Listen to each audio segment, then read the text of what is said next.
El origen de este coche es un prototipo que se llamó Missione, y es que el Porsche Taycan es algo así como una misión para Porsche.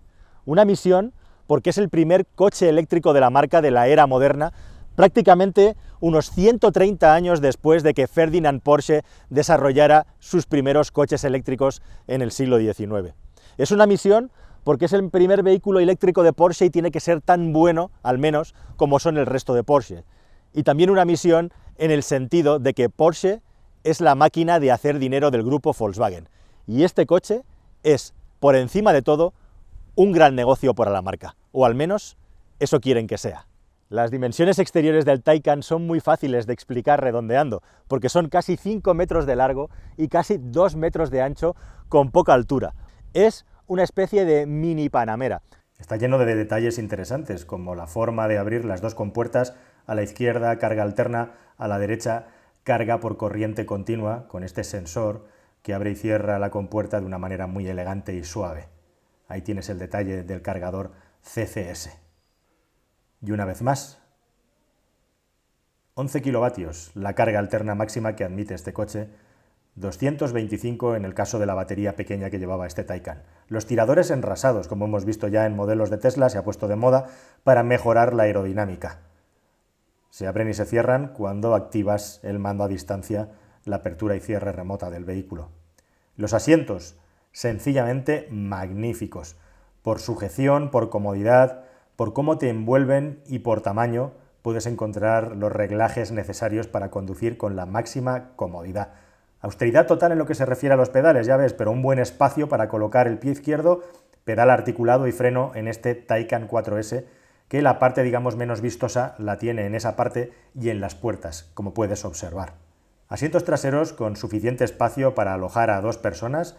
Esta unidad tenía 5 plazas y una persona como yo, que calzado estoy bordeando por debajo el 1,80, se acomoda sin problema atrás con el asiento puesto para mi conducción. Estas imágenes normalmente os confunden un poco, yo aquí estoy más que ancho para ir sentado, aunque también además el hecho de poder meter por debajo los pies del asiento es una gran ayuda para poder ir lo más cómodo posible. Eso sí, tenemos, como ves, espacio de sobra para las rodillas y unos asientos tipo bucket que no quitan, o no dan, mejor dicho, mucha luz, pero gracias a ese techo tenemos una altura extra, el techo de cristal, que de otra manera mi cabeza, si os fijáis en la parte trasera, ya está prácticamente tocando en el techo. Estos asientos, que no tienen ningún punto de visión, pues hacen que nos quiten un poquito de visión, pero aquí con este maravilloso techo de cristal que tenemos por encima, pues tenemos un desahogo total para viajar con la máxima comodidad. Sí, se cabe, y se cabe bien, al menos para personas de algo más de 1,80 m en las plazas traseras. De 1,85 m para arriba, pues la cosa ya comenzaría a ser un poco más estrecha. Algunos detallitos aquí atrás, como este pequeño gancho simplemente para colocar cualquier prenda, y ese pequeñito cristal que han colocado ahí para dar un poco más de luminosidad en la parte trasera. Ahí os lo estoy señalando. La verdad es que se viaja muy a gusto aquí atrás. Y además, por supuesto, para eso ayuda un climatizador en las plazas traseras que, como todas las pantallas de este coche, tiene mucha calidad y funciona muy bien. El sistema de climatización es extraordinario. Ahí podéis tener una vista desde atrás. Más adelante en el vídeo tenéis a fondo cómo funciona todo este equipamiento multimedia que lleva el vehículo. En total, contando la pantalla trasera, son hasta 5 pantallas las que estrena el Taycan con un sistema multimedia de lo más avanzado que ha tenido la marca, así como este sistema de iluminación y estos faros tan especiales LED Matrix que lleva el Taycan. 2 maleteros, como estamos contando, uno delante que puede servir para llevar ahí todo el aparataje de cables. Detalle, por cierto, el capó no está aislado. Y aquí cabe una maleta pequeña, una bolsa de deporte, una mochila o, como digo, puedes colocar ahí todo el cableado. Es una ventaja poder tener este pequeño maletero de desahogo que, como todo en este vehículo, pues funciona de una manera muy precisa. Y atrás, un maletero con un poco más de 400 litros que tiene una boca de carga que no es especialmente grande ni amplia, como era de esperar, pero que sirve para poder meter el equipaje de estas 4 personas.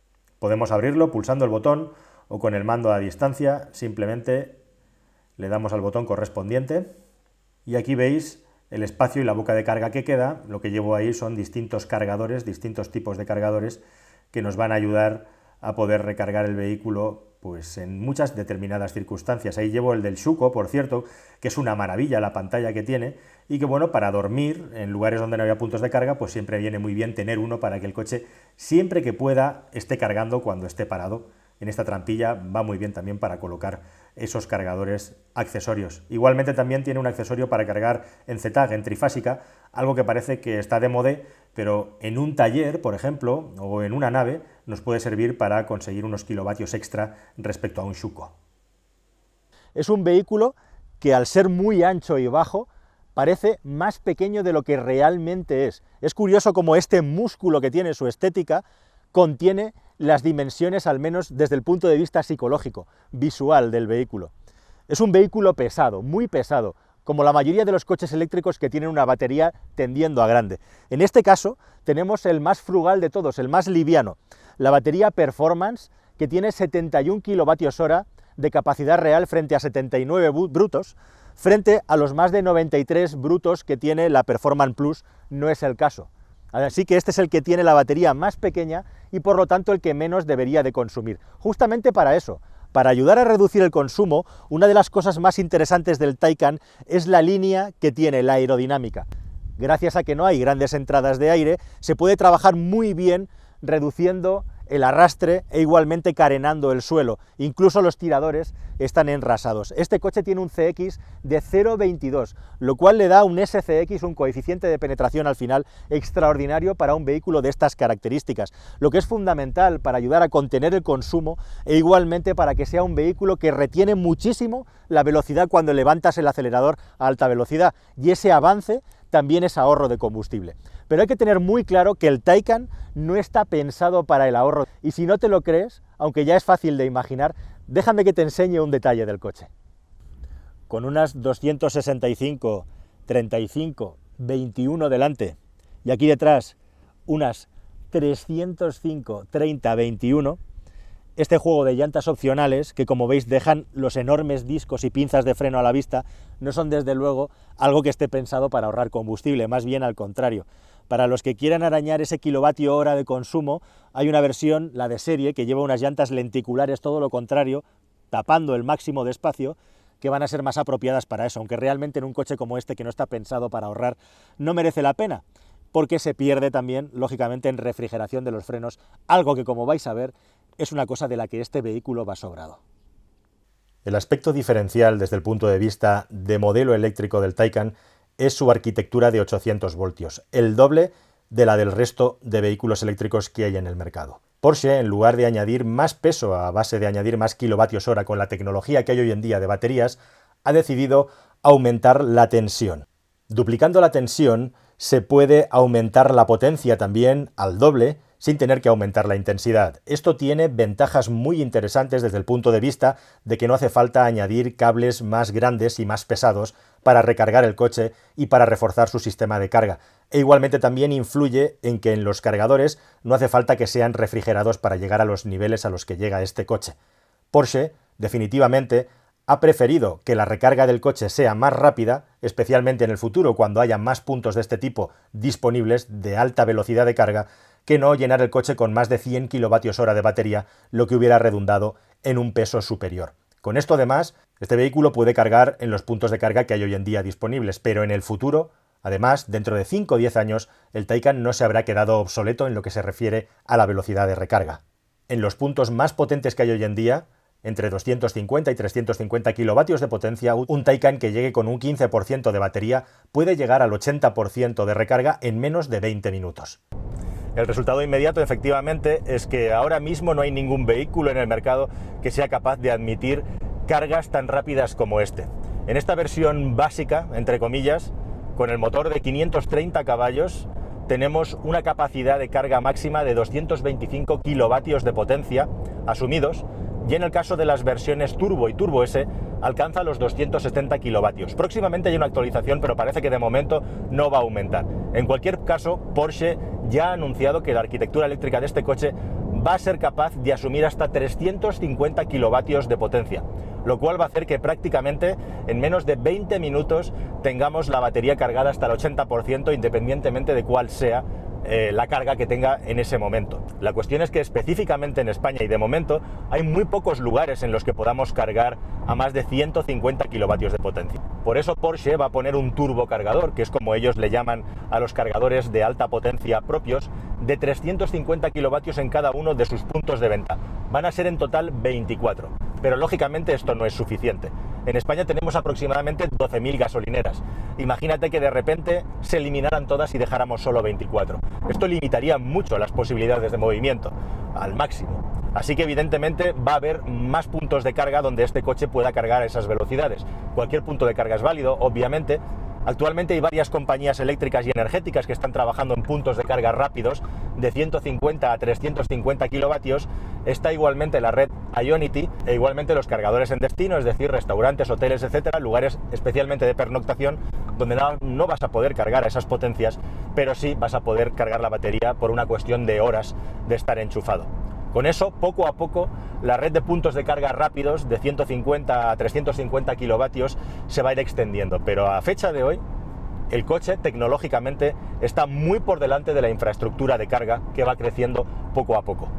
Eso tiene un reverso bueno, positivo, y es que el Taycan es uno de los pocos vehículos que en un tiempo de entre 5 y 10 años va a tener una capacidad de carga, una velocidad de carga que va a seguir siendo estándar para lo que hay en el mercado, porque hoy en día está muy por encima.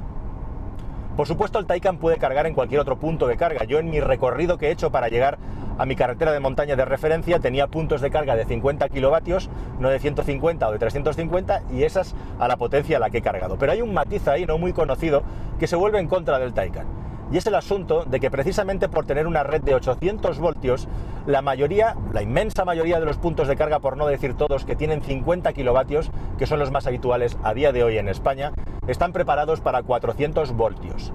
¿Qué ocurre? Que el vehículo en su interior tiene que hacer una conversión de corriente continua a corriente continua. Si me seguís en redes habréis visto que yo he dicho que he estado cargando a 40 kilovatios en un cargador de 50. Y justamente he podido comprobar cómo se pierde esa cantidad en la transformación que hace el vehículo. No sé si en futuras actualizaciones el Taycan va a ser capaz de llegar a los 50 kilovatios, pero de momento no lo hace. Curiosamente, este es el único coche que hay en el mercado que cuando comienzas a cargar con la batería bastante descargada ya, hablamos de un 15 o un 20%, vas a tener una capacidad, una velocidad de carga inferior al final de la recarga. Me ha ocurrido que he llegado a un 16% y estaba cargando a 38, y con el vehículo cerca de 90 estaba cargando a 44-45 kilovatios de potencia. En este caso va al revés. Porsche ofrece como opción un módulo específico para cargar con ese plus en los cargadores de 50 que le falta, que vale unos 500 euros, pero realmente no merece la pena, porque la diferencia de carga no es tanta. Al final, como digo, acabas cargando a 40 y pico, cuando en el resto de coches, llegando al 100%, flaquea la carga. Aquí no flaquea la carga, es muy plana la curva gracias a esa red de 800, con lo cual acabas compensando, especialmente si te vas a cargas cercanas al 90%. Y por otro lado, la inmensa mayoría de los cargadores que vienen por encima de los 50 kilovatios ya están preparados para una red de 800 voltios, con lo cual el problema no lo vas a tener. Una segunda diferencia importante, además de esto, esta arquitectura eléctrica permite también que este vehículo sea capaz de realizar aceleraciones o una conducción muy exigente en circuito sin que se produzcan sobrecalentamientos. El sistema permite aceleraciones constantes, circulación en circuito en la que no vamos a tener una pérdida de potencia, una merma de rendimiento por sobrecalentamiento del sistema, cosa que sí ocurre en la inmensa mayoría de vehículos eléctricos que existen hasta la fecha en el mercado, cuando les das un trato tan duro en el que estás exigiendo de manera repetida el máximo rendimiento a los motores eléctricos y la batería. Porsche, por supuesto, ha tenido como una prioridad máxima en este vehículo que fuera un auténtico Porsche, y eso implicaba no perder prestaciones independientemente del tiempo que llevas circulando rápido en circuito o en pista, e igualmente esa fotografía que hubiera sido tan negativa para la imagen de la marca, que en estas carreras de aceleración que no sirven para nada, de nada en el mundo real, pero que tienen millones de espectadores de audiencia y mucho predicamento, especialmente en Estados Unidos, este vehículo hubiera perdido rendimiento después de hacer varias aceleraciones y frenadas. Así pues, tenemos el vehículo eléctrico perfecto desde el punto de vista deportivo, pensando en que no pierde rendimiento, y además tenemos la frenada de Porsche. En ese aspecto está por encima del resto igualmente. Y un segundo aspecto que lo diferencia desde el punto de vista dinámico y de arquitectura es el hecho de que hay una caja de cambios para el motor trasero, caja de cambios que solamente mete una segunda marcha. Por las pruebas que he hecho, en aceleraciones fuertes entra a unos 130 km por hora de velocidad. Ayuda no solamente a reducir el consumo, no es la prioridad, sobre todo está pensado para que en aceleraciones fuertes el vehículo siga ganando velocidad a altas velocidades. El Taycan tiene 5 modos de conducción: Range, que es un modo que permite aumentar la autonomía a base de limitar la velocidad máxima y también poner el coche lo más bajo posible, mandando toda la fuerza atrás para que el sistema de tracción sea lo más eficiente posible, y a partir de ahí, Normal, Sport y Sport Plus van a ir incidiendo en la altura del vehículo, en la respuesta de los sistemas de asistencia a la conducción, el reparto de la tracción e igualmente la respuesta del motor y la caja de cambios. Además tenemos un modo individual que nos va a permitir configurar todos estos parámetros a nuestro gusto. En el modo Range no solamente limita la velocidad, sino que además la tracción pasa a ser prácticamente solo a las 2 ruedas, tracción trasera. A pesar de todo, puedes saltar por los distintos modos de conducción, que la autonomía no se va a mover, no va a cambiar para nada. Es un medidor de autonomía muy consistente, que no te da grandes sorpresas, que funciona de una manera muy regular en el sentido de que no te engaña. Creo que este, de todos los coches que he probado, es el primero en el que creo que es tan importante saber frenar bien como conducir, porque con el tamaño que tiene en una carretera de montaña, con la capacidad que tiene de acelerar, a pesar de que estamos hablando de la versión básica de 530 caballos, se te acaba la carretera enseguida y tienes que aprender muy bien a modular el acelerador y el freno para ser capaz de no estar perdiendo parte de la diversión con los saltos del ABS que llama y desde que entra la frenada mecánica hasta que salta el ABS la distancia no es tanta. Es una catapulta, es una máquina de proyectarte, como digo, es imposible sacarle todo el partido que tiene en carretera abierta, hay que ir a un circuito. La próxima prueba que haga, que será del Turbo S, espero poderla hacer en un circuito, donde además pues poder hacer cosas divertidas con él. Y aquí en una carretera como esta de montaña, que es mi carretera de referencia donde pruebo los coches, es increíble, es increíble. 2 cosas básicamente: una, la capacidad que tiene para ganar velocidad, tremenda la inmediatez de respuesta del acelerador, ese plus, ese clic extra que te da, esa segunda marcha que tiene el coche, que sabes que entra porque lo oyes, el cambio, que es inmediato, aproximadamente a unos 130 km por hora me está saltando esa segunda relación, que lo que hace es que el coche siga ganando velocidad con una fiereza, con una aceleración bestial. Es que le da igual de 150 a 200 que de 200 a 250. La aceleración es completamente uniforme. No se nota ningún tirón, no se nota ningún golpe, no se nota ningún retraso a la hora de entrar esa segunda relación que, como digo, entra ya, pues una vez que hemos alcanzado los 130 km por hora, que es curiosamente a partir de 120, 130, donde la mayoría de los coches eléctricos comienzan a desfallecer en lo que se refiere a aceleración, ¿no? Por supuesto, aquí estamos hablando ya de cosas de circuito o de autobans, porque el coche rápidamente se mete en velocidades de retirada del carnet de conducir. Y justamente ahora que entro en el segmento más complicado de todo mi circuito de pruebas, es evidente que los 2.200 kilos que pesa este coche están ahí. Es evidente también que, al igual que pasa con el Panamera, hay como una especie de magia que hace que este coche tenga la sensación de ser mucho más pequeño y más ligero que esos 5 metros, que realmente tiene un poquito menos, 4,90 y pico. Pero como que se hacen chicos para bien en carretera de montaña, es lo que tienen coches también puestos a punto, tan ágiles. Si me das a comparar y ir ya fino, tiquismiquis, dejando muy claro de nuevo, y de verdad repito, que este coche, la única manera de sacarle todo el partido que tiene es en un circuito, posiblemente la dirección comunique un poco menos, siendo una dirección muy directa, con una posición de conducción magnífica, pero quizá comunique un poquito menos que los vehículos de Porsche, como el Panamera, por ejemplo, que es la referencia que tengo todo el rato para poder comparar este. E igualmente, incluso en la posición más deportiva como llevo yo ahora, Sport Plus, la suspensión no es en ningún caso incómoda. Es un vehículo, quizás el vehículo más cómodo que ha hecho Porsche en décadas. Hablando con los responsables de Porsche, me confirmaban que este coche es claramente más rápido que el resto de modelos de la marca, incluido el 911, con una equivalencia de potencia. En carreteras ratoneras, como esta en la que he circulado, o en circuitos muy pequeños, está claro que un 911 tendría ventaja, pero a la que el camino se despeja, no hay quien pueda con el Taycan, gracias a su gran batalla y gracias a su centro de gravedad tan bajo y un reparto de masas tan bueno. En esas circunstancias, ni Panamera ni 911 pueden contra el cronómetro y contra el Taycan. Prácticamente todos los sistemas del coche se han desarrollado internamente en Porsche.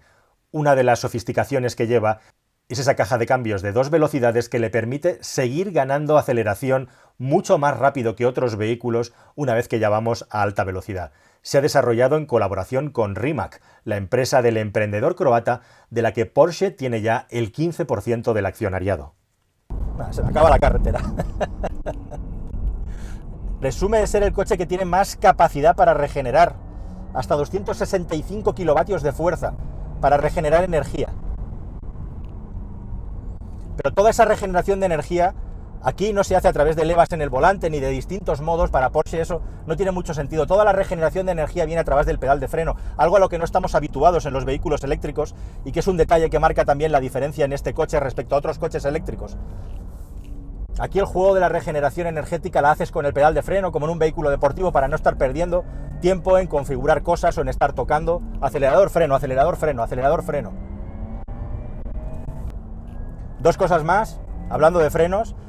Muchas personas me habéis pedido en redes, oye, a ver si eres capaz, a ver si lo maltratas como has maltratado al Tesla Model 3, para ver si echan humo los frenos. Bueno, es un circuito muy exigente y al llegar al final algunos coches echan humo, otros no echan humo. En un vehículo eléctrico que pesa 2 toneladas es más fácil llegar a esos límites, pero bueno, si la gente me pregunta eso, o quien me pregunta eso, es porque no conoce cómo frenan los coches de Porsche, porque si precisamente por algo destacan los coches de Porsche es porque tener los mejores frenos que hay en el mundo, con mucha diferencia además con el resto, independientemente de que pueda llevar frenos cerámicos, ya con lo que trae de serie va más que sobrado.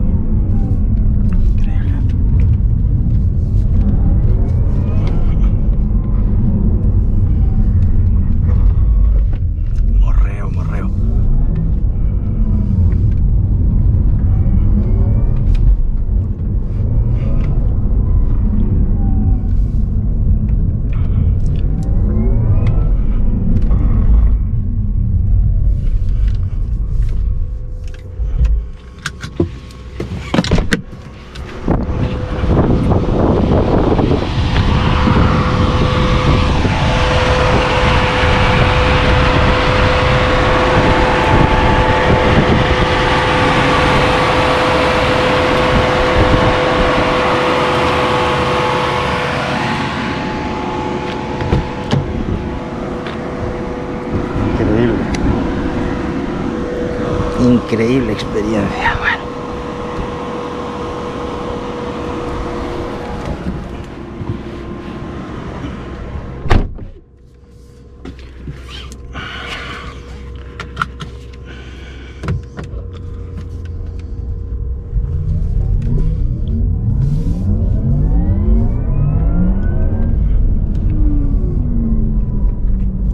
No solamente no han echado humo los frenos, como os enseño, sino que he hecho 4 pasadas al circuito y sí que he notado que el pedal perdía algo de mordiente, pero en ningún caso los frenos han llegado a desfallecer.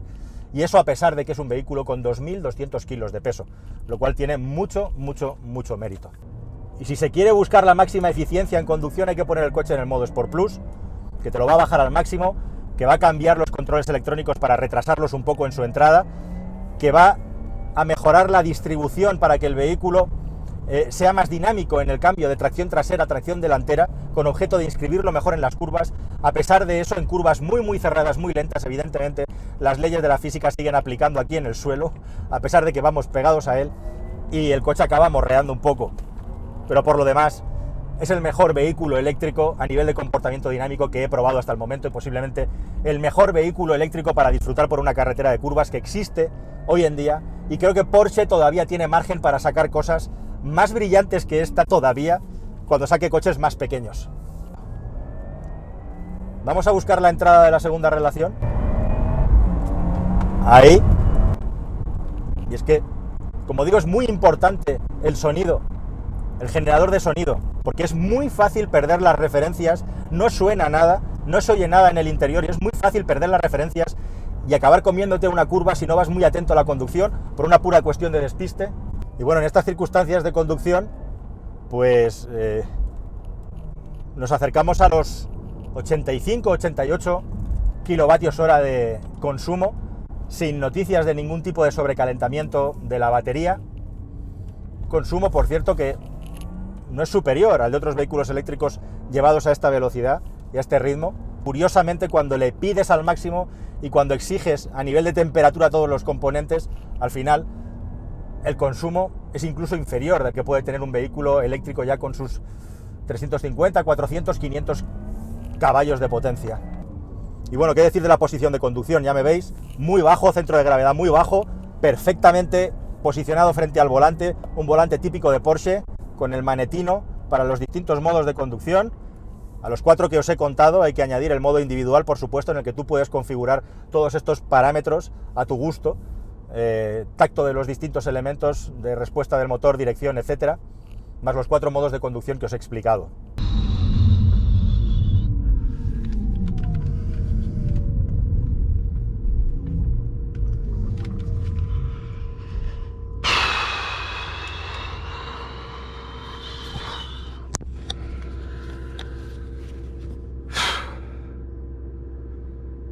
Estoy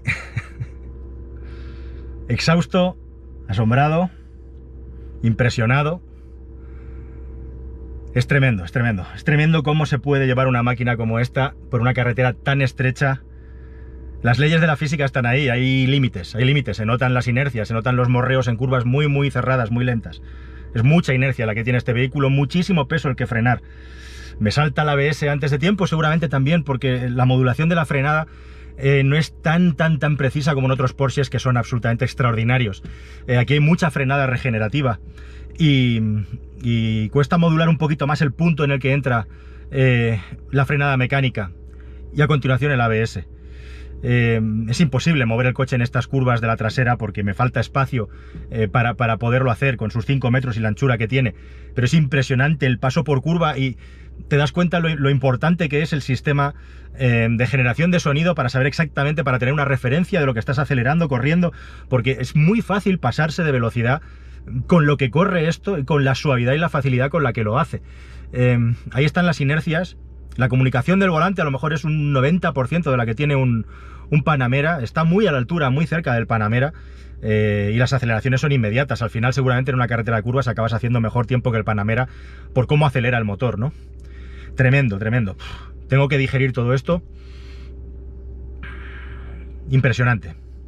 Estoy ahora mismo intentando darme cuenta de lo que ha hecho y por supuesto sobrado de frenos. He llegado a notar que el freno desfallecía un poco, pero le queda todavía. 83,4 kWh después de haber estado unos minutos hablando. O sea que nos hemos acercado a los 100 kWh de consumo. Habremos estado alrededor de los 90. En el ordenador de a bordo la temperatura de la batería ha llegado a subir a 40 grados más o menos. Y datos de viaje, el consumo ha bajado ya, 83,4 a una velocidad media de 37 km por hora para un recorrido de 15 kilómetros. Estos son los datos de llevar este coche a todo lo que puede dar.